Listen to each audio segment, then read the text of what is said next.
15वां प्रकल्प है, 15वां भाग है।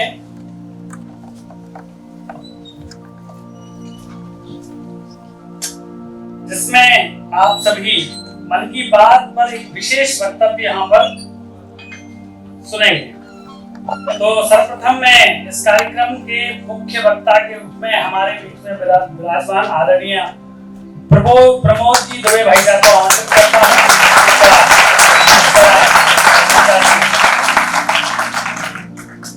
मैं साथ ही साथ आज के इस कार्यक्रम के इस श्रृंखला के अध्यक्ष श्रीमती वैष्णवी भारद्वाज को आमंत्रित करता हूँ।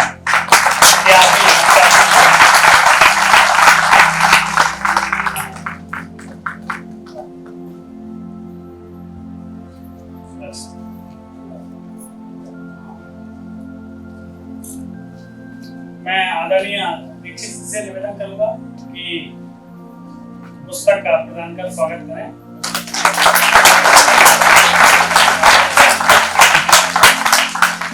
जैसा कि हमारी परंपरा है कि मंचासीन जो अतिथि हैं, वक्ता हैं, उनका मैं परिचय आपको करा दूं संक्षिप्त। आज हमारे बीच वक्ता के रूप में उपस्थित हैं आदरणीय प्रमोद जी दुबे जी भाई साहब, जो कि संस्थापक हैं विचार योग फाउंडेशन के। विचार योग फाउंडेशन के संस्थापक हैं। पूर्व मुख्य सलाहकार मध्य प्रदेश राज्य महिला आयोग आप रहे हैं। पूर्व सदस्य न्यायकर्ता कंज्यूमर फॉर्म उपभोक्ता विवाद प्रतिदोषण फोरम होता है, उसके आप पूर्व सदस्य के रूप में रहे हैं। भारत के जाने माने स्पीकिंग जो वक्तृत्व कला होती है, उस वक्तृत्व कला के आप विशेषज्ञ हैं और आपके अंतरराष्ट्रीय स्तर पर मोटिवेशनल मतलब आपको प्रेरणात्मक स्पीच देने का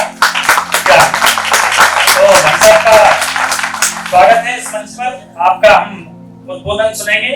आज हमारे बीच में अध्यक्षता कर रही हैं सेशन की आदरणीय वैष्णवी भारद्वाज जी। सुश्री, आप का उद्यम है खनियादाना, शिवपुरी जिला है, वहां पर एक जगह है।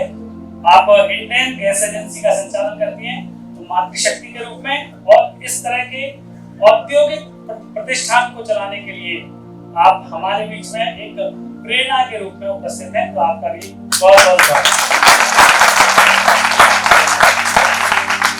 कार्यक्रम में आप सबसे पहले एक क्लिप सुनेंगे जिसमें मन की बात का वह संदेश होगा जो इस संकल्प में प्रधानमंत्री जी ने इस क्रम में दिया है। उसी पर आधारित आदरणीय प्रमोद दुबे जी भाई साहब का व्याख्यान आप सुनेंगे। इसके बाद इंट्रोडक्शन का भी आपको समय दिया जाएगा।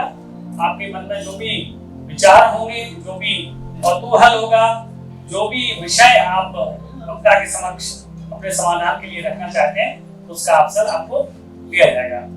तो जैसे गांव के दिलीप सिंह मालवीय, उन्होंने तय किया कि गांव में अगर कोई मटेरियल प्रोवाइड करता है तो शौचालय बनाने की जो मजदूरी लगेगी वो नहीं लेंगे, और वो मुफ्त में मिशन के नाते काम करते हुए शौचालय बना देंगे। भोजपुरा गांव में उन्होंने अपने परिश्रम से मजदूरी ये बिना, ये काम एक पवित्र काम है इस मान करके अब तक उन्होंने 100 शौचालयों का निर्माण कर दिया है। मैं दिलीप सिंह मालवीय को हृदय से बहुत बहुत बधाई देता हूँ, अभिनंदन देता हूँ। देश के संबंध में निराशा की बातें कहीं भी सुनते हैं, लेकिन ऐसे कोटि कोटि दिलीप सिंह है इस देश में जो अपने तरीके से कुछ तो अच्छा कर रहे हैं। यही तो देश की ताकत है, यही तो देश की आशा है, और यही तो बातें हैं जो देश को आगे बढ़ाती है। और तब मन की बात में दिलीप सिंह का गर्व करना, गौरव करना बहुत स्वाभाविक लगता है। अनेक लोगों के अथाक प्रयास का परिणाम है कि देश बहुत तेज गति से आगे बढ़ रहा है।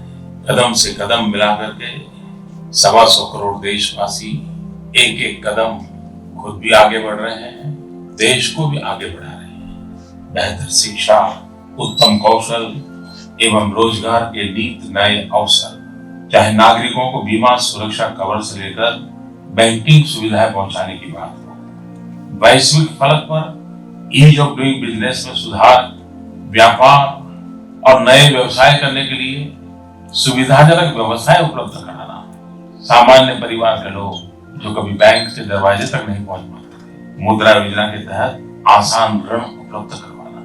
हर भारतीय को जब ये पता चलता है कि पूरा विश्व योग के प्रति आकर्षित हुआ है और दुनिया ने जब अंतर्राष्ट्रीय योग दिवस मनाया और पूरा विश्व जुड़ गया, तब हमें विश्वास पैदा हो गया, वाह ये तो है ना हिंदुस्तान।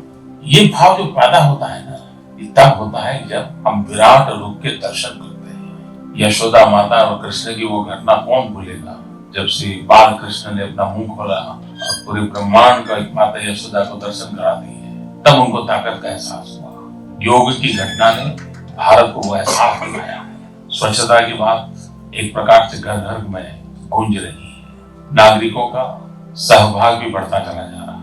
आजादी के इतने सालों के बाद जिस गांव में बिजली का खंभा पहुंचता होगा, शायद हम शहर में रहने वाले लोगों को या जो बिजली का उपभोग करते हैं उनको कभी अंदाज नहीं होगा कि अंधेरा छटता है तो उत्साह और उमंग की सीमा क्या होती है। भारत सरकार का और राज्य सरकारों का ऊर्जा विभाग काम तो पहले भी करता था, लेकिन जब से गांवों में बिजली पहुंचाने का 1000 दिन का जो संकल्प किया है और हर दिन जो खबर आती है कि आज उस गांव में बिजली पहुंची, आज उस गांव में बिजली पहुंची, तो साथ साथ उस गांव के उमंग और उत्साह की खबरें भी आती हैं। अभी तक व्यापक रूप से मीडिया में इसकी चर्चा नहीं पहुंची, लेकिन मुझे विश्वास है कि मीडिया ऐसे गांवों में जरूर पहुंचेगा और वहां का उत्साह उमंग कैसा है उससे देश को परिचित करवाएगा। और उसके कारण सबसे बड़ा तो लाभ ये होगा कि सरकार के जो मुलाजिम इस काम को कर रहे हैं उनको एक इतना सेटिस्फेक्शन मिलेगा, इतना आनंद मिलेगा कि उन्होंने कुछ ऐसा किया है जो किसी गांव की, किसी की जिंदगी में बदलाव लाने वाला है। किसान हो, गरीब हो, युवा हो, महिला हो, क्या इन सबको ये सारी बातें पहुंचनी चाहिए? नहीं पहुंचनी चाहिए। पहुंचनी इसलिए नहीं चाहिए कि किस सरकार ने क्या काम किया और किस सरकार ने काम क्या नहीं किया। पहुंचनी इसलिए चाहिए कि वो अगर इस बात का हकदार है तो हक जाने न दे। उसके हक को पाने के लिए भी तो उसको जानकारी मिलनी चाहिए ना। हम सब ने कोशिश करनी चाहिए कि सही बातें, अच्छी बातें, सामान्य मानवी के काम की बातें जितने ज्यादा लोगों को पहुंचती है पहुंचानी चाहिए। यह भी एक सेवा का ही काम है। मैंने अपने तरीके से भी इस काम को करने का एक छोटा सा प्रयास किया है। मैं अकेला तो सब कुछ नहीं कर सकता हूं, लेकिन जो मैं कह रहा हूं तो कुछ मुझे भी करना चाहिए ना। एक सामान्य नागरिक भी अपने मोबाइल फोन पर नरेंद्र मोदी ऐप को डाउनलोड करके मुझसे जुड़ सकता है और ऐसी छोटी छोटी बातें मैं उस पर शेयर करता रहता हूँ। और मेरे लिए खुशी की बात है कि लोग भी मुझे बहुत सारी बातें बताते हैं। आप भी अपने तरीके से जरूर इस प्रयास में जुड़िए। 125 करोड़ देशवासियों तक पहुंचना है। आपकी मदद के बिना मैं कैसे पहुंचूंगा? आइए हम सब मिलकर के सामान्य मानवी के हितों की बातें सामान्य मानवी की भाषा में पहुंचाएं और उनको प्रेरित करें उनके हक की चीजों को पाने के लिए।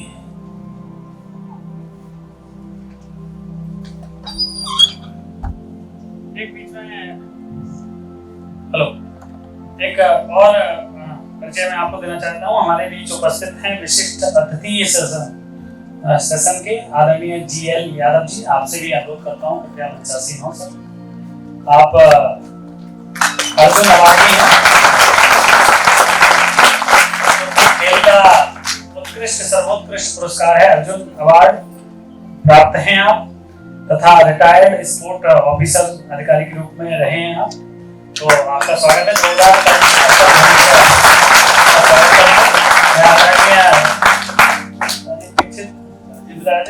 दीक्षित भाई साहब से, भैया जी से अनुरोध करता हूँ कि पुस्तक प्रदान कर आप सभी का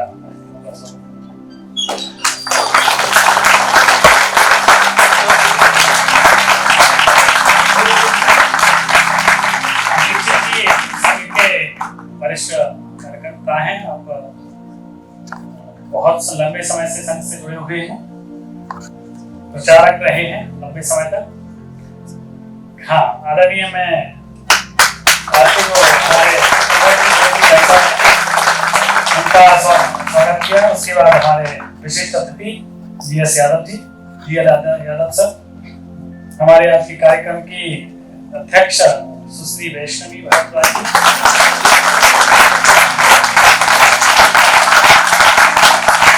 धन्यवाद आदरणीय दीक्षित महोदय।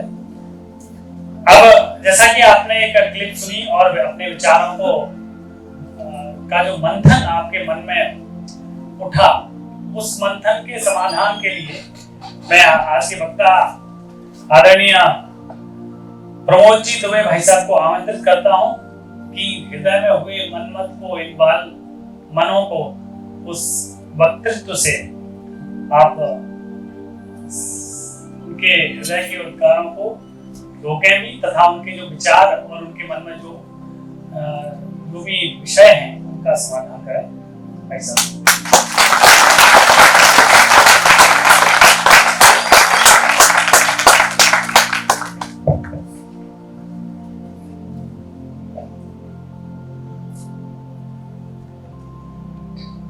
आज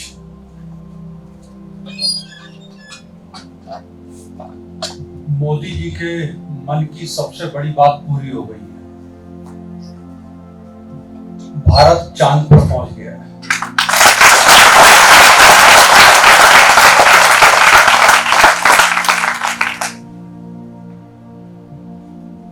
और अभी तक मैंने जितना भी उनको सुना है, उसमें मुझे एक बात की बेचैनी उनकी बातों में नजर आती है, सुनने में आती है, और वो ये है कि तुम्हारे अंदर सब कुछ है, इस देश के अंदर सब कुछ है, यहाँ के लोगों के अंदर सारी खासियत है, सब कुछ है, बस उसे बाहर निकालने की जरूरत है। और उनकी प्रेरणा, उनकी बातें, उनके मन की बातें हमेशा इस बात के लिए हमको प्रेरित करती है कि हम अपने अंदर अपने आप को टटोलें, अपनी स्ट्रेंथ, अपनी ताकत को बाहर निकालने की कोशिश करें, उसे पहचानें। जब तक हम खुद उसे नहीं पहचानेंगे तब तक वो दुनिया के सामने आ नहीं पाएगी। और जब तक आपकी आंतरिक संभावनाएं उजागर नहीं होगी, आपके अंदर की शक्ति बाहर नहीं आएगी, तब तक के दुनिया भी उसका लोहा नहीं मानेगी, उससे प्रभावित नहीं होगी, उसको स्वीकार नहीं करेगी। अभी जब हम देख रहे हैं कि आज चांद पर भारत का चंद्रयान पहुंच गया है, लेकिन आज से कई दशक पहले जब अंतरिक्ष में मानव जा रहा था, तो जो देश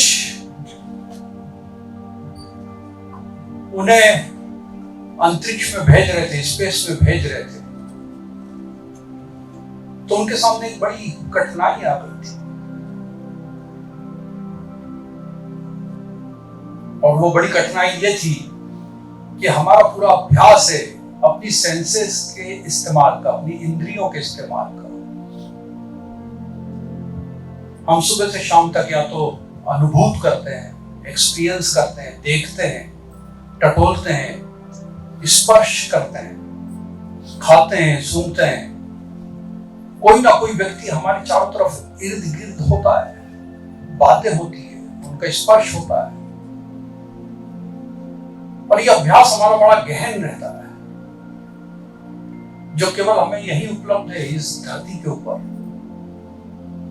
लेकिन जब वो स्पेस में अपने लोगों को भेज रहे थे, तो उनको ये नहीं मालूम था कि जब ये सेंसेस वहां काम नहीं करेगी, इनके अनुकूल वहां वातावरण नहीं होगा, वो निर्वात में जब दिमाग भाव के अभाव से जूझ रहा होगा, सेंस डिप्राइवेशन, जब भाव का अभाव पैदा हो जाएगा,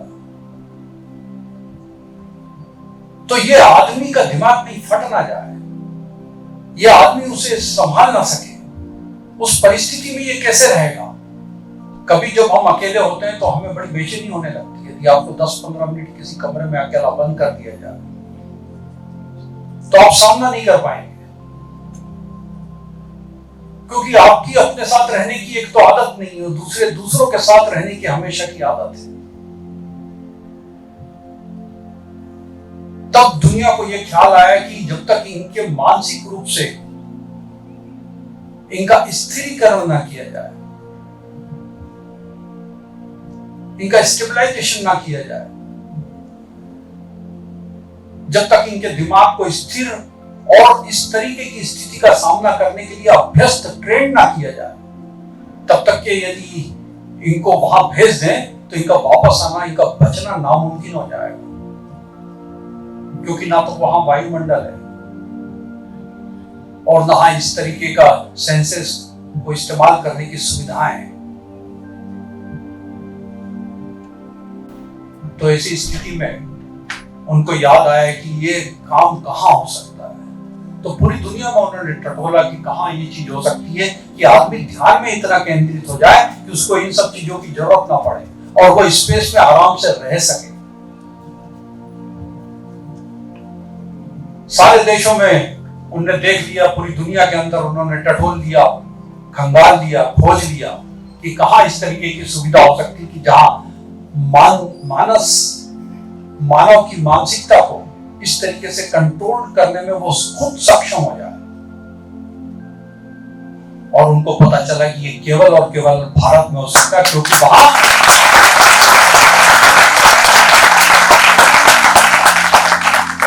ध्यान की सैकड़ों विधियां हैं और जिसके जरिए आदमी अपने दिमाग को कंट्रोल कर सकता है, नियंत्रित कर सकता है, नियमित कर सकता है।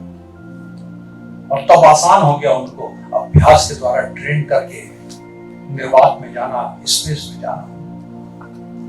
तो आज जब हमने टेक्निकली भारत के प्रधानमंत्री के नेतृत्व में एक बड़ी सफलता हासिल कर ली है, तो तकनीकी रूप से तो हम सक्षम हो गए। इसलिए मुझे लगता है कि आगे का सफर हमारे लिए ज्यादा आसान होगा, क्योंकि हमारे यहाँ मानसिक रूप से मजबूत ज्यादा लोग हैं। तो अब चांद पर जाना हिंदुस्तान के वैज्ञानिक या आदमी के लिए आसान रहेगा, मंगल पर जाना भी आसान हो जाएगा, क्योंकि हमारे यहाँ का आदमी हर तरीके की प्रताड़ना, हर तरीके की खूबियों, हर तरीके की परेशानियों और विपत्तियों को झेलने में सक्षम है। इसलिए उसके लिए बिल्कुल कठिन नहीं कि वो निर्वात के वातावरण को ना सहन कर पाए।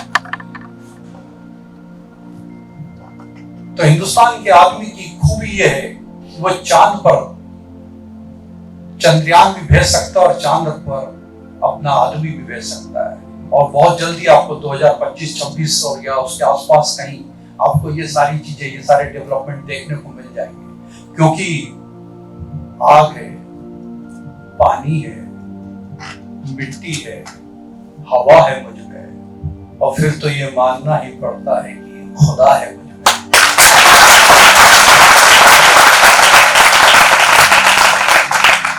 और आईना ये तो बताता है कि मैं क्या हूं, पर आईना इस बात पर खामोश है कि क्या है मुझ में। तो ये जो बेचैनी है भारत के प्रधानमंत्री की कि युवाओं, आप यदि दूसरों से अपना आकलन करवा रहे हो, दूसरे यदि आईना आपको दिखा रहे हैं, तो वो सब देखना छोड़ दो और अपने अंदर झांकने की प्रक्रिया शुरू करें। अपनी ताकत को टटोलने का काम शुरू करें।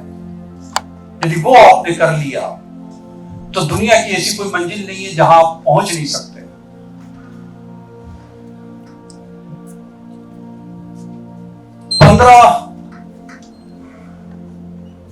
वह जो एपिसोड था मन की बात का, वो 27 दिसंबर 2015 को माननीय प्रधानमंत्री ने उद्घोष किया था, अपने विचारों को प्रकट किया था 27 दिसंबर 2015। और जैसा भी आप लोग देख रहे थे उसमें एक व्यक्ति का नाम आया, दिलीप चौहान।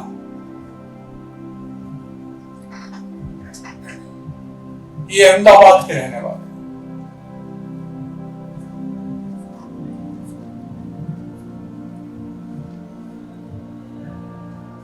देख नहीं सकते।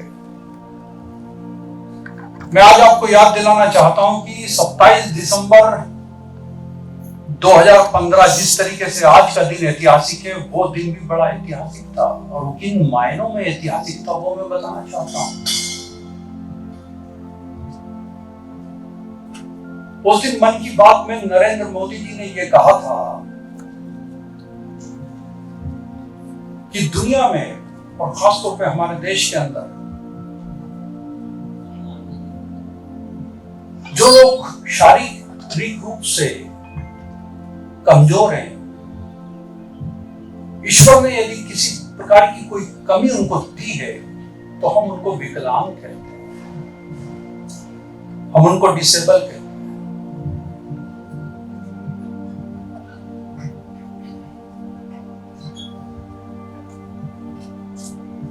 और वो दिन 27 दिसंबर का मुझे अच्छी तरीके से याद है, जब उन्होंने पहली बार ये उद्घोषणा की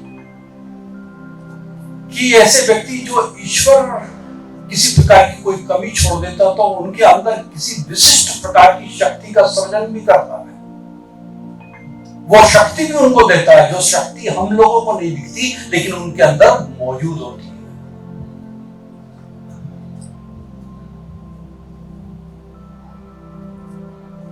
यदि कोई सुन नहीं पा रहा है तो उसके अंदर देखने की बड़ी अद्भुत शक्ति रहती है, जो देख नहीं पाता उसके अंदर विश्वास करने की बड़ी अद्भुत शक्ति होती है, वो आप और हमसे 100 गुना ज्यादा तीव्र होती है। तो ये विशिष्टता जो हमको दिखती नहीं है, हम उस विशिष्टता से तो उसे नहीं पुकारते हैं लेकिन उसकी कमी से उसे पुकारते हैं। ये दुर्भाग्य है। यदि हम किसी को विकलांग कहें तो ये दुर्भाग्य है, डिसेबल कहें तो ये दुर्भाग्य है। और मैं आह्वान करता हूं आज के दिन कि ये देश मेरे विचारों से यदि सहमत हो तो आज के बाद ऐसे सारे लोग जिनके अंदर दिव्य शक्ति छुपी हुई है जो आपको दिखती नहीं है, उन्हें हम आज से दिव्यांग कहना शुरू।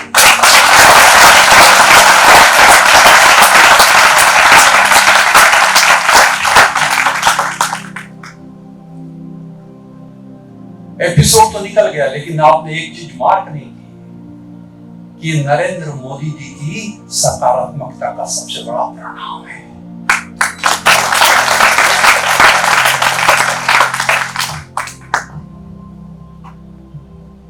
आज वो जहां मौजूद है केवल इसी पॉजिटिविटी की वजह से मौजूद है।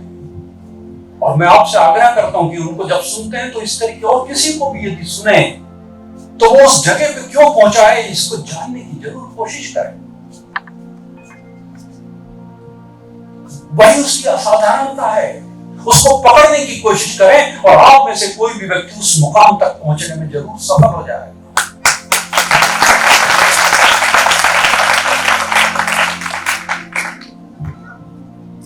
और वो जब बात करते हैं तो बात करने के तरीके को भी पकड़ने की कोशिश करें कि 15वें एपिसोड में जब वो बात करते हैं कर्तव्य की, तो वो लोगों से कहते हैं कि क्या हम ऐसा कर सकते हैं? क्या आपको लगता है क्या आप मुझे अपने सुझाव सलाह मुझे भेज सकेंगे? एक प्रधानमंत्री, देश का सबसे बड़ा नेता और अब तो इस भूमंडल का सबसे बड़ा नेता जिसे माना जाता है, वो व्यक्ति आपसे कह रहा है कि क्या आप मुझसे संपर्क में रह सकते हैं? क्या आपके सुझाव मुझे मिल सकते हैं? क्या हम ऐसा कर सकते हैं? वो आदेशात्मक कतई नहीं होते।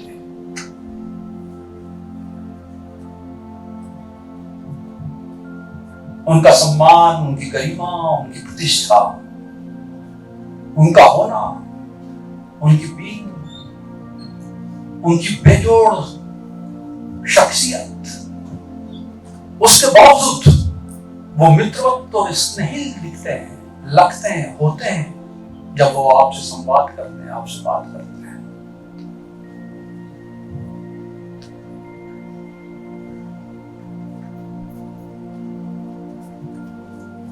वो आदेशात्मक नहीं होते।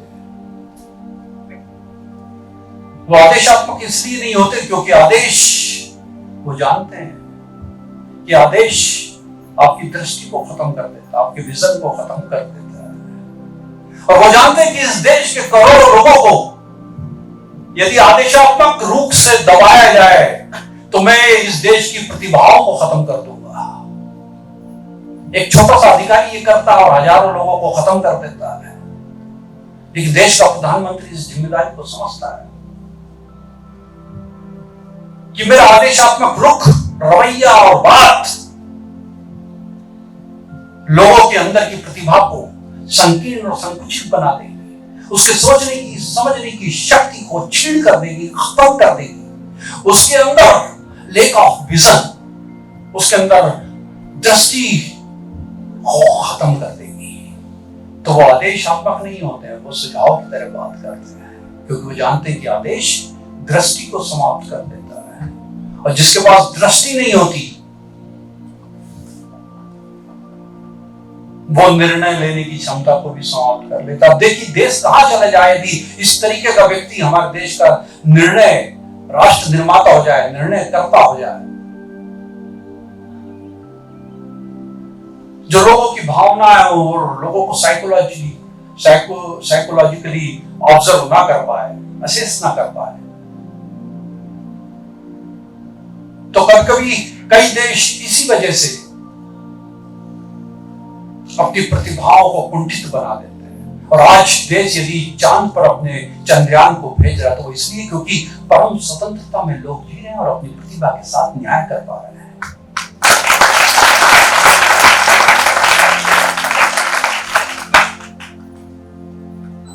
नेतृत्व एक बड़ी जिम्मेदारी को जन्म देता है कि आदेश दृष्टि को समाप्त कर देते हैं और अदृष्टि निर्णय लेने की क्षमता को समाप्त कर देती है। और जब व्यक्ति निर्णय नहीं ले पाता है, क्यों? क्योंकि आदेश ने दृष्टि को समाप्त कर दिया, विजन को खत्म कर दिया, और विजन नहीं ले पा रहा है, निर्णय नहीं कर पाता है। और जब अनिर्णय की स्थिति आती है तो वो काम करने की क्षमता को भी खत्म कर देता है। तो आदेश दृष्टि को, अदृष्टि निर्णय को, अनिर्णय कर्म को, और अकर्म दिशा को, डायरेक्शन को खत्म कर देता है। यहां बच्चे बैठे हैं और यदि टीचर भी बैठे हैं तो ये बात को अच्छी तरीके से समझने की कोशिश करें कि प्रतिभा के साथ यदि न्याय करना, उसे कुंठित नहीं करना है, उसे अवसाद, निराशा और हताशा में नहीं डालना है, तो ये ध्यान रखें कि उसके विचारों को भी समझने की कोशिश करें कि आदेश दृष्टि को, अदृष्टि निर्णय को, अनिर्णय कर्म को, अकर्म दिशा को, और अदिशा लक्ष्य को समाप्त कर देती है। और जिसके जीवन में लक्ष्य नहीं होता वो जीवन को भी समाप्त कर देता है।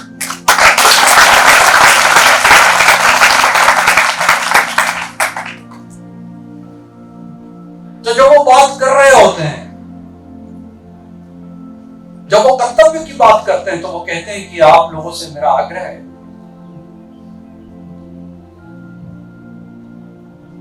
कि इस देश को, जिसको हम अपनी मां कहते हैं, इस मां के साथ उतना ही न्याय करना जितना न्याय तुम अपनी मां के साथ करते हो। इस धरती को उतना ही स्वच्छ रखना। जब वो स्वच्छता का संदेश देते हैं तो वो आग्रह करते हैं, और ये समझते हैं कि ये आग्रह हो सकता है कि तुम आज ना स्वीकार करो, लेकिन एक दिन जरूर स्वीकार करो, क्योंकि निवेदन कभी खत्म नहीं होता, वो सदैव चिरंतन होता है, चलता रहता है। उन्होंने इस 15वें एपिसोड में कुछ ऐसे लोगों को सामने लाया जिसमें से एक दिलीप सिंह मालवी है, जो सीहोर के रहने वाले। आखिर ये जो व्यक्ति हैं, ये जो व्यक्तित्व है, इस तरीके के लोगों को किस तरीके से हमारे सामने लेकर आते हैं और उनका चयन किस तरीके से करते हैं, इस चीज को देखें और समझने की कोशिश करें कि हमारे बीच का एक आदमी दिलीप सिंह मालवी, उसको केवल इसलिए लेकर आया वो कि उस व्यक्ति ने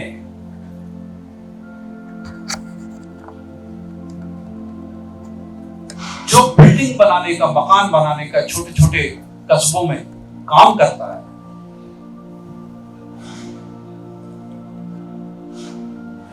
कारीगर है, उस व्यक्ति ने कहा कि आप लोग, गांव के तमाम लोगों से उसने कहा कि आप लोग केवल ईंट इकट्ठे कर लीजिए और सामान इकट्ठा कर लीजिए, बाकी शौचालय बनाने का काम मेरा, उसका मैं कोई पैसा नहीं लूंगा आपसे। एक छोटा सा आदमी दिलीप सिंह मालवी।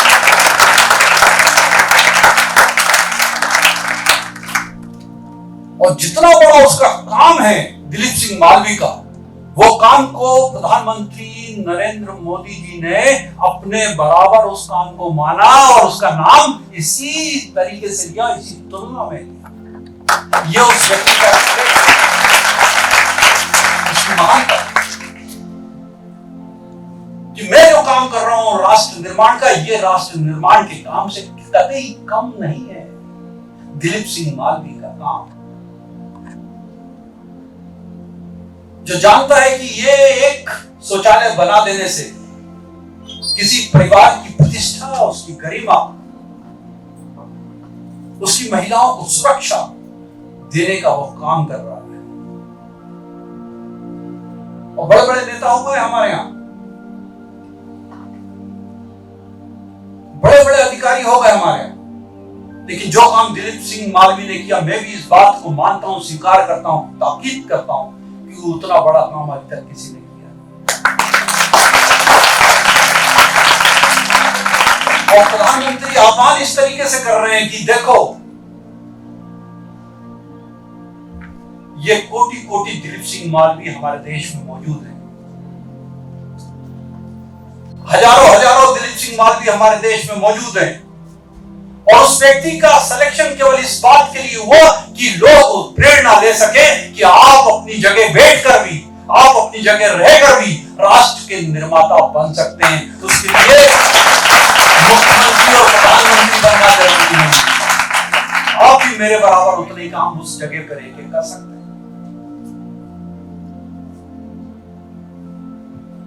उन्होंने स्वामी विवेकानंद का नाम लिया 15वें एपिसोड में, युवाओं को मोटिवेट करने। और मेरा मानना यह कि स्वामी विवेकानंद के नाम का सिलेक्शन उन्होंने केवल इस वजह से किया कि युवा उनके साथ कनेक्ट होते हैं। युवा उनके साथ कनेक्ट क्यों होते हैं, वो बिल्कुल एक अलग जुदा मामला है। लेकिन मैं दूसरी बात कहना चाहूंगा कि स्वामी विवेकानंद ने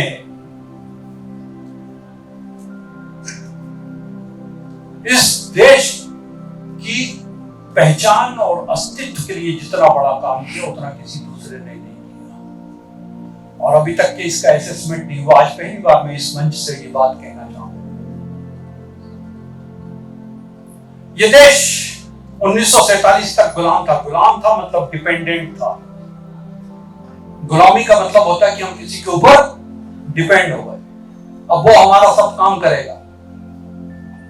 और ये मानसिकता आज भी चलती कि हम वोट देते हैं और कहते हैं कि सब काम अब तो आप ही कर लेना, हम तो गुलाम से। क्योंकि किसी ने किताब लिखी है, फियर ऑफ फ्रीडम, स्वतंत्रता का भय। स्वतंत्र नहीं होना चाहते हम, भैया ऐसे ही ठीक है, वोट दे दिया तो बाकी सब आप ही देख लेना। तो अपनी जिम्मेदारियां हम उठाने के लिए तैयार नहीं है।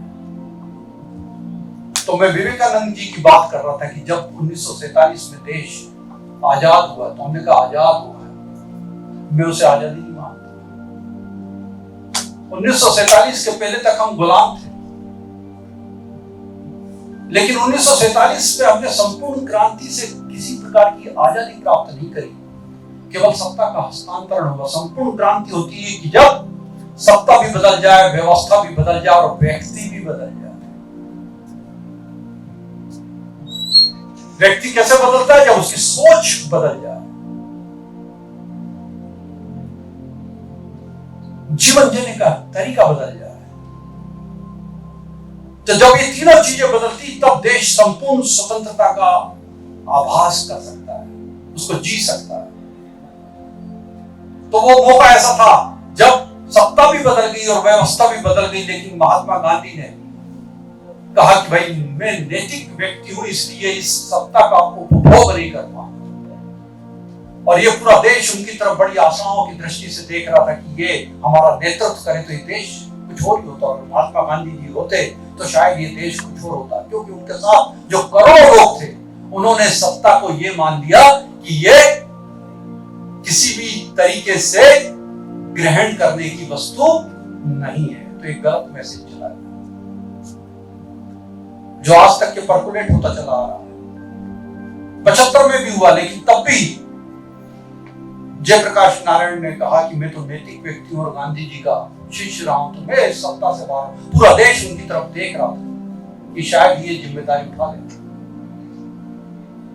लेकिन जब देश गुलामी से बाहर आया और इंडिपेंडेंट हुआ, डिपेंडेंसी खत्म हुई, इंडिपेंडेंट हुआ, अपना काम कुछ कुछ करने लगा, तब उसके बाद सबसे बड़ी जरूरत थी इस पूरी धरती के अंदर इस देश के अस्तित्व को बनाए रखने की, ये बताने की कि भारत भी कुछ है, इस दुनिया में उसका भी कुछ अस्तित्व है, और वो केवल एक ही बात से सिद्ध हो सकता था, समझ में आ सकता था, और वो थी इंटरडिपेंडेंसी।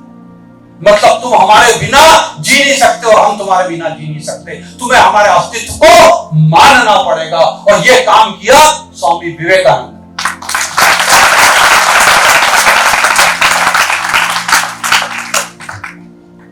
पहली बार इस मंच पर आज मैं ये बात कह रहा हूं, स्वामी विवेकानंद वो पहले व्यक्ति थे, जब मैं उनको पढ़ता हूं और मैंने उन्हें समझने की कोशिश करी तो मुझे ये समझ में आया कि वो ये कहते थे कि साइंस, विज्ञान, हम तो ठीक है एक लंबी गुलामी से अभी आजाद हुए हैं, लेकिन पश्चिम के लोगों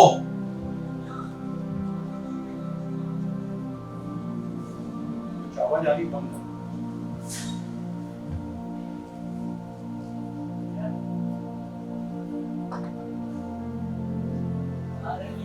आपकी शक्ति साइंस में, विज्ञान में केंद्रित है, आप उसके विशेषज्ञ हो, लेकिन हमारी शक्ति, हमारी स्ट्रेंथ अध्यात्म में केंद्रित है, हम उसमें विशिष्ट हैं, तो क्यों ना आदान प्रदान कर लें।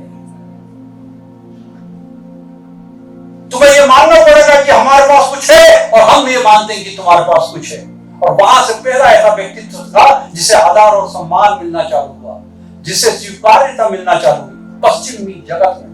विवेकानंद पहले उन्होंने बताया कि भारत से भी कोई व्यक्ति आ सकता और बता सकता है कि प्रज्ञा क्या होती है, विजडम क्या हो सकता है, बुद्धि क्या होती है और चातुर्य क्या हो सकता है। पहली बार उस व्यक्ति ने आके बताया। लेकिन सीमित जीवन की वजह से वो उस बात को मनवा नहीं पाए, स्थापित नहीं कर पाए, स्टेब्लिश नहीं कर पाए, क्योंकि उतने विराट स्वरूप में वो दिखा नहीं पाए। जैसा कि 15वें एपिसोड में आता है, जब नरेंद्र मोदी जी कहते हैं कि कृष्ण ने अपना विराट स्वरूप दिखाया, आज से 5400 साल पहले कुरुक्षेत्र के मैदान में।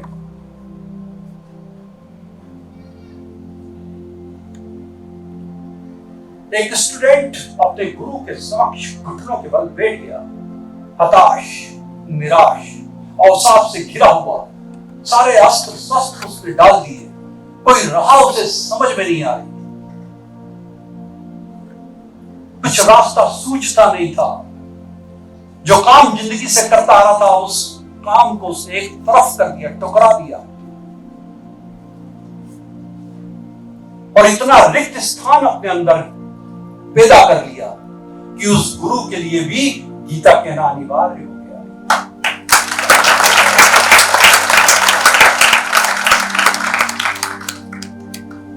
लेकिन तब भी वो मैदान में उतरने को तैयार नहीं हुआ। उसने कहा मैं तो तभी उतरूंगा जब मुझे पता चलेगा कि आप वाकई में विराट हो, विशाल, अद्वितीय हो, बेजोड़ हो, बेनजीर हो, आपकी कोई तुलना नहीं हो सकती, आप अतुलनीय हो। और तब श्री कृष्ण को उसे दिव्य दृष्टि देना पड़ी और अपने विराट स्वरूप को प्रकट करना पड़ा कुरुक्षेत्र के मैदान में। जब वो विराट स्वरूप पैदा हो गया तब अर्जुन ने ये बात मानी कि हाँ, अब ईश्वर का हाथ मेरे ऊपर है, उस विराट का हाथ मेरे ऊपर है, इस युद्ध को मैं जीत सकता हूं। वो विश्वास उसके अंदर पैदा हुआ। ये दुनिया में भी जब तक आप अपना विराट स्वरूप नहीं दिखाओगे, जब तक अपनी विशालता का आभास नहीं कराओगे, तब तक ये दुनिया भी तुम्हें मानने से इनकार कर मानेगी नहीं। और ये 15 एपिसोड में नरेंद्र मोदी कहते हैं कि जब उस विराट और विशाल प्रभाव का इस्तेमाल मैंने किया, तब पता चला लोगों को कि योग की शक्ति क्या है, और दुनिया योग के सामने नतमस्तक हो गई, और आज तक योग करते हैं।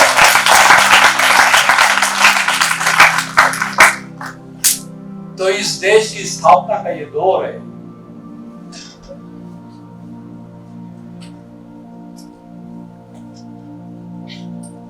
हम दुनिया में दूसरों के पीछे भागते रहते हैं, और चिंता हमारे प्रधानमंत्री जी की है कि हम दूसरों के पीछे ना भागे, अपने अंदर की, अपनी इनर पोटेंशियलिटी को, अपने अंदर आंतरिक संभावनाओं को खोजें, उनका इस्तेमाल करें।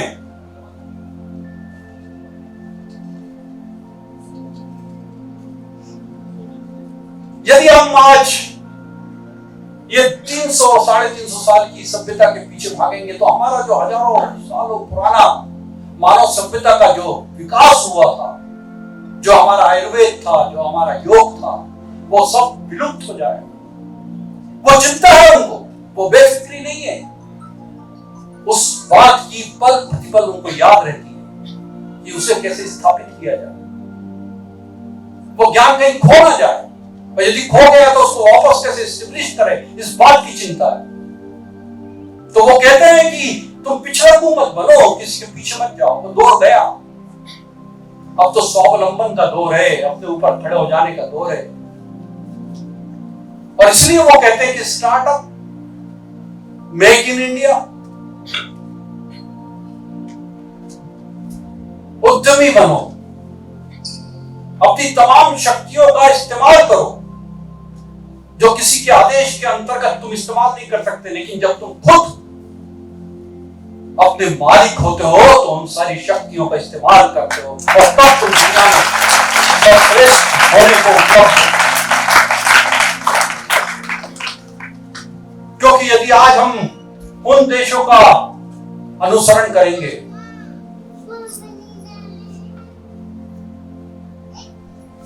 जो विकसित हैं, चाहे वो अमेरिका हो, चाहे दीगर यूरोपियन कंट्रीज हो, तो ये मत समझना कि केवल उनके डेवलपमेंट को ही हम अंगीकार करेंगे, अपने साथ लाएंगे, स्वीकार करेंगे। उसके साथ जो उनके बाई प्रोडक्ट, जो बीमारियां भी उनके यहाँ पैदा हुई हैं, वो बीमारियां भी धीरे धीरे हमारे यहाँ आए। आज अमेरिका में 90% लोग बिना पिल्स के सो नहीं पा रहे, बिना गोली के सोते नहीं, नींद की दवाई चाहिए, तकलीफ में। ये बेतरतीब और तेजी से बढ़ते हुए डेवलपमेंट का बुरा असर है, वो प्रभाव है। उस प्रभाव से कैसे बचें?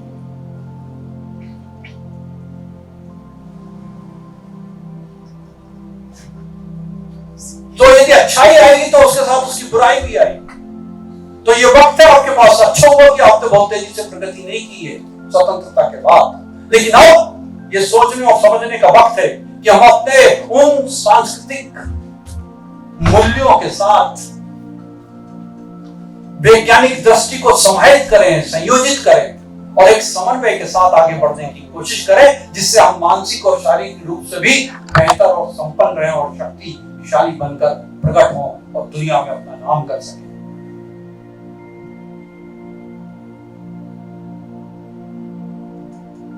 पंद्रहवें एपिसोड में उन्होंने एक नाम और लिया, डॉक्टर अंबेडकर।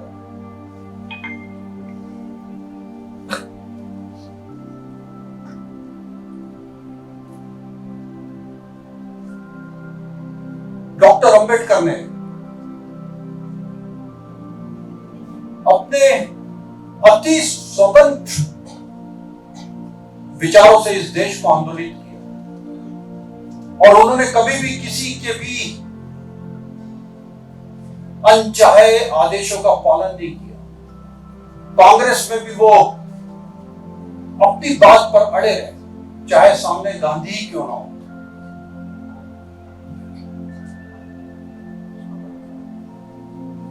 ब्रिटिशर्स को भी उनको अलग पहचान देने के लिए विवश होना पड़ा,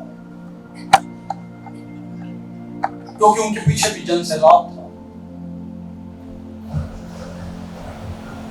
उन्होंने अपनी स्वतंत्र पहचान बनाई और अपनी स्किल, अपनी ताकत की वजह से, अपनी अपनी प्रतिभा की वजह से इस दुनिया में पहचान बनाई, इसलिए उनका नाम प्रधानमंत्री नरेंद्र मोदी जी ने पूरे सम्मान के साथ उस 15वें एपिसोड में दिया।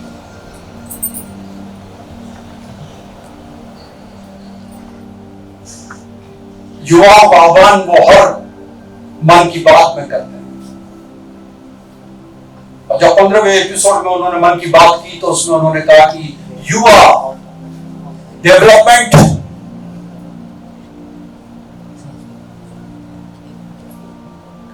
स्किल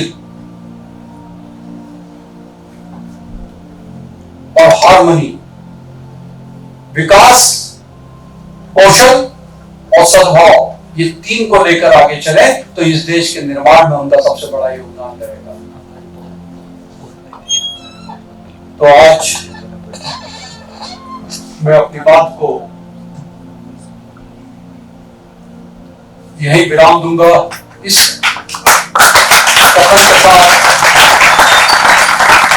कि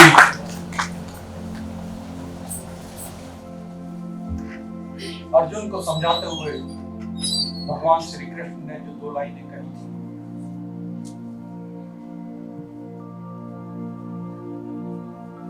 वो आप लोग अपने जहन में अच्छी तरीके से बिठा लें कि स्वधर्मे निधनम श्रेया, अपने धर्म से चलते हुए मरना भी श्रेष्ठ है।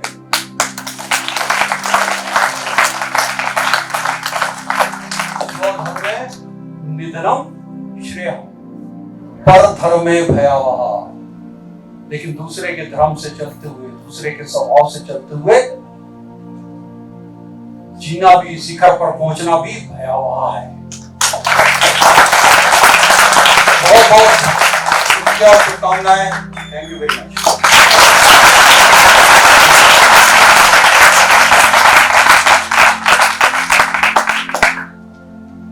बिल्कुल सत्य कहा आदरणीय आपने। धारणा धर्म मिथ्याहु, अर्थात जो हम धारण करते हैं वही हमारा धर्म होता है, और उस धर्म को परिभाषित करते हुए हमारे ऋषि मुनियों ने, आचार्यों ने कहा है कि जो हम, जिसे एक शब्द आता है अंग्रेजी में रिटेन करना, जो भी हम रिटेन करते हैं, जो धारण करते हैं, मानव है तो मानवत्व होगा, पशु है तो पशुत्व होगा, जिस प्रजाति का जो व्यक्ति होगा या जो स्पाइसेस होगी या जो भी हमारे उत्पत्ति होती है जिस किसी जीव की, उसमें उसका तत्व समाहित होता है। और निश्चित रूप से इस मन की बात से जो बात आगे तक निकली है वह इन्हीं तत्वों को समाहित करती हुई आगे बढ़ी है। मैं आभार व्यक्त करता हूं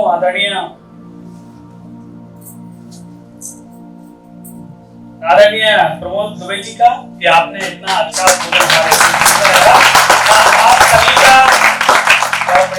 आप सभी के मन में कुछ जिज्ञासाएं हैं, कुछ प्रश्न हैं, तो आप निश्चित रूप से आदरणीय से पूछ सकते हैं।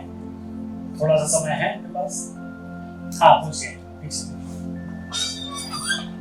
कोई भी अच्छा या बुरा कार्य करते हैं तो उसमें आलोचना आती है, आलोचना उसे कैसे निपटते हैं?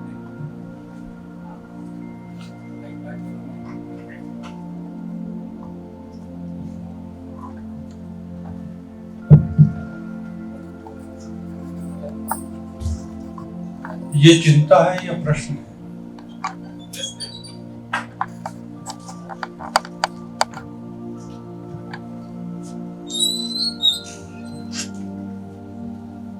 दुनिया में ऐसा कोई व्यक्ति नहीं हुआ जिसने यदि कोई काम किया हो तो उसकी आलोचना ना हो। इसी को हम डिफरेंस ऑफ ओपिनियन कहते हैं। जो आप कर रहे हैं यदि वो कानून सम्मत है तो करते जाइए, आलोचना की फिक्र मत करिए। और जब फिक्र नहीं करते हैं तो वो ऑटोमेटिकली खत्म हो जाती है। और सबसे बड़ा सूत्र जो आपको शायद मालूम हो, कभी मेरा आपने लेक्चर सुना हो, तो वो है रिएक्शन धीरे करें और रियलाइज जल्दी करें। यदि लगता है कि आलोचना बेहतर है, आपको सुधार सकती है, तो उसको रियलाइज करें। और यदि लगता है कि आलोचना बेकार है तो उसको जाने दें, लेकिन रिएक्ट धीरे करें। तो जीवन का ये सूत्र आप लोग सभी जो बच्चे आए हुए हैं, जो बड़े हैं, वो भी संभाल के रखें कि रिएक्ट धीरे, और रियलाइज। चलो बोलेंगे सब लोग, रिएक्ट और रियलाइज। Thank you.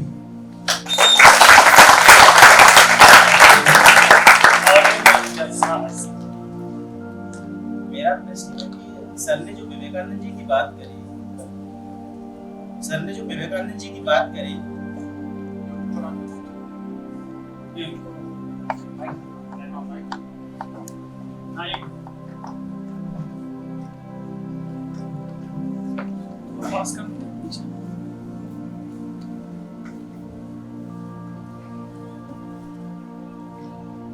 ने अपने उद्बोधन में जैसे कि विवेकानंद जी की बात की, विवेकानंद जी के बाद इतना समय हो गया और दूसरा कोई विवेकानंद पैदा नहीं हुआ, इसकी एक वजह क्या रही और उस विजडम को जो विवेकानंद जी ने हासिल किया उसको कैसे हम कर सकते हैं?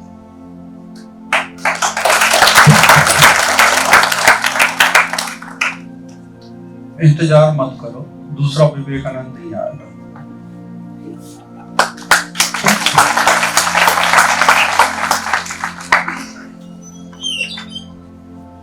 सर, आपके उद्बोधन ने बच्चों में एक उत्साह वर्धन कर दिया है। तो एक प्रश्न है कि क्या हम लोग भी मोदी जी जैसा ओरेटर बन सकते हैं? हाँ, ये संभव है, क्योंकि ये स्किल का पार्ट है और स्किल सीखी जा सकती है, संवर्धित की जा सकती है, बेहतर बनाई जा सकती है। आप में से हर व्यक्ति मोदी जी की तरह बोल सकता है, लेकिन जितना मैंने कहा उतना आसान भी नहीं है, क्योंकि जब शब्द आपकी जुबान पर आते हैं तो उसके लिए जो प्रज्ञा, जो विजडम चाहिए, जो बुद्धि और जो चातुर्य चाहिए, वो संघर्ष से आता है। तो उस संघर्ष को जीना पड़ेगा। शंकराचार्य ने घर छोड़ा, हो सकता है तुम्हें भी घर छोड़ना पड़े। मोदी जी ने घर छोड़ा, हो सकता है तुम्हें भी घर छोड़ना पड़े। अटल जी अकेले रहे, हो सकता है तुम्हें भी अकेले रहना पड़े। जब तक कि तुम ये करोगे नहीं, जिसको संघर्ष कहते हैं, उसको जियोगे नहीं, तब तक कि तुम्हारी जुबान से वो शब्द नहीं निकलेंगे जिसको तुम सुनते हो, प्रेरित होते हो।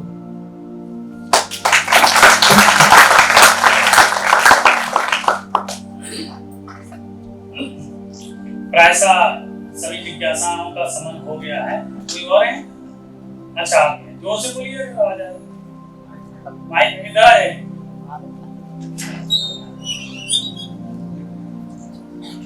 ये अंतिम प्रश्न होगा क्योंकि समय सर, आपने जो सत्ता व्यवस्था और व्यक्ति बदलने की बात की है सर, तो वो किन परिस्थितियों में बदलनी चाहिए? बहुत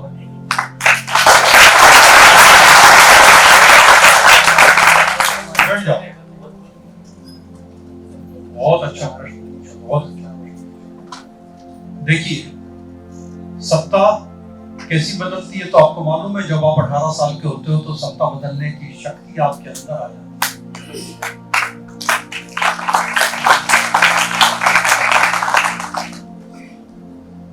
मुझे प्रताव दे सकते हो और कह सकते हो कि हम अब प्रधानमंत्री बदल सकते हैं, देश में सत्ता का परिवर्तन कर सकते हैं, वो ताकत आपके अंदर आ जाती है।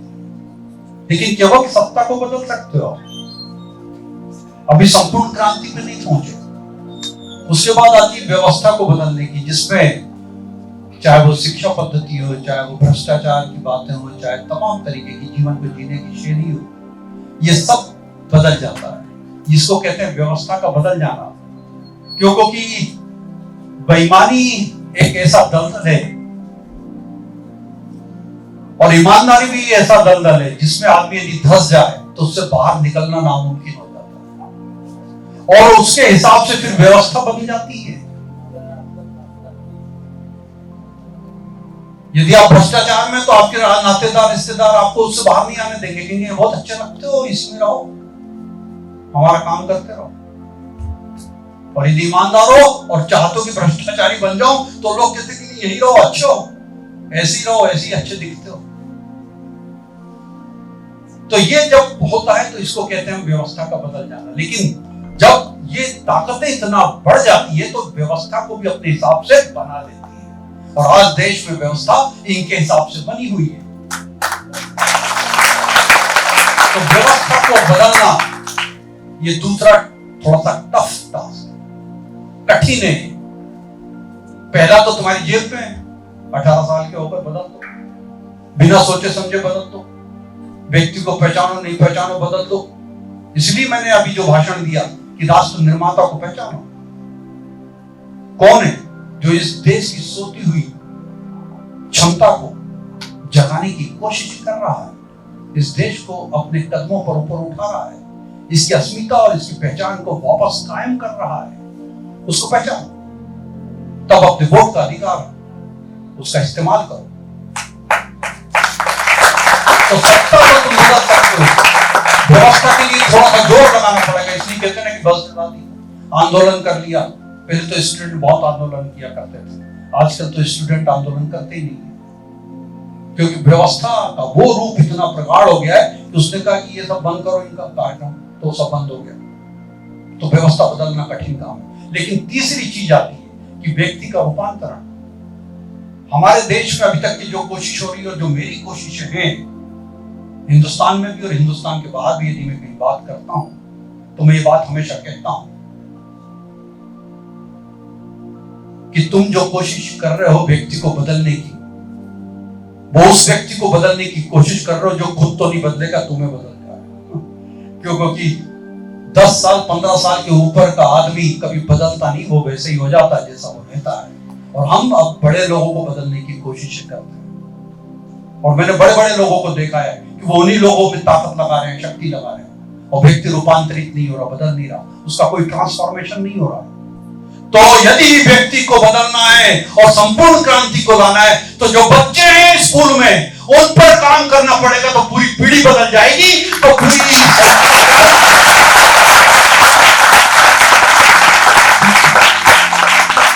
बहुत ही अद्भुत विलक्षण तरीके से आपने बात को रखा। और सत्य कहा गया है कि प्रथमे नार्जिता विद्या, द्वितीय नार्जितम धनम, तृतीय नार्जितम धर्मम, चतुर्थे किम करिष्यति। हमारे जीवन के 4 चरण होते हैं। प्रथमे नार्जिता विद्या, अगर पहले चरण में हमने विद्या अर्जन नहीं की। द्वितीय नार्जितम धनम, द्वितीय में हमने धन का अर्जन नहीं किया। तृतीय नार्जितम धर्मम, जो धर्म की बात सर ने कही, धर्म मतलब यहाँ धर्म शब्द का बहुत व्यापक अर्थ है, तो वो धर्म को हमने अर्जित नहीं किया। चतुर्थे किम करिष्यति, चौथा जो हमारा चरण होता है वो कुछ करने लायक रह नहीं जाता। इसलिए हमें अपने समय पर, जैसा कि आदरणीय ने आपको बताया, करें। आज इतना अद्भुत वक्तव्य आदरणीय श्री प्रमोद दुबे जी भाई साहब ने दिया है, तो एक बार फिर से जोरदार तालियां उनके लिए हो जाए।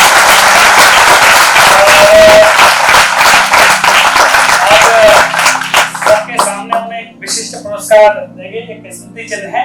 मैं आदरणीय श्रीमती प्रमोद स्वाति दुबे जी को आमंत्रित करता हूं कि आप आए और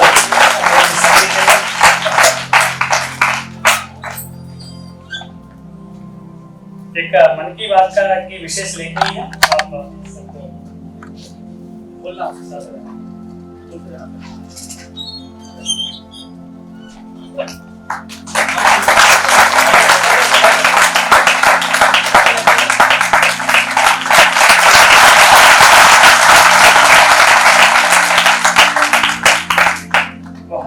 बहुत बढ़िया, बहुत ही अच्छा हमने उद्बोधन सुना। साथ ही मैं सुश्री वैष्णवी भारद्वाज जी से अनुरोध करता हूं कि आज के हमारे जो मुख्य विशिष्ट अतिथि विराजमान हैं उनको भी डिग्री प्रदान कर उन्हें भी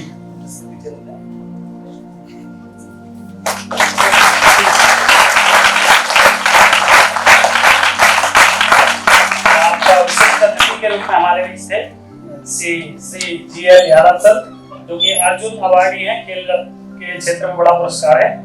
आप रिटायर्ड स्पोर्ट अधिकारी हैं, तो निश्चित रूप से आज का ये सत्र बहुत ही आपके जीवन के लिए सारगर्भित रहा। बहुत कुछ सीखा, बहुत कुछ संवाद हुआ। आखिर में हम एक संकल्प लेंगे और उसके साथ आप बाएं हाथ से बाहर निकल जाएंगे, अगली टीम आएगी। तो आप खड़े हो जाएं सभी अपने स्थान पर। संकल्प की स्थिति आगे हाथ करेंगे।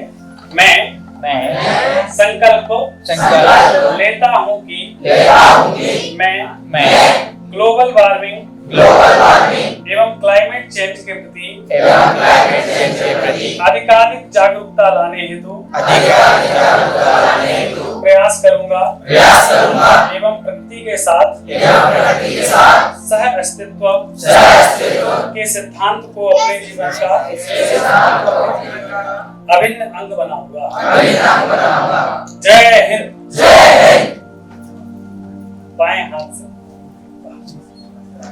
धन्यवाद। ट्राइबल हॉस्टल से आए थे, इनके जो अनुपालक हैं जो इनके साथ आए हैं उनका भी विशेष आभार है कि आप इनको बड़े ही सरल तरीके से आए और बहुत ही विशिष्ट आपने लक्षण ये देखा कि आपने बड़े ध्यान से सुना, बहुत ही नैतिक मूल्यों के साथ और शांति के साथ आपने बात को सुना। आप सभी साधुवाद के पात्र हैं। धन्यवाद।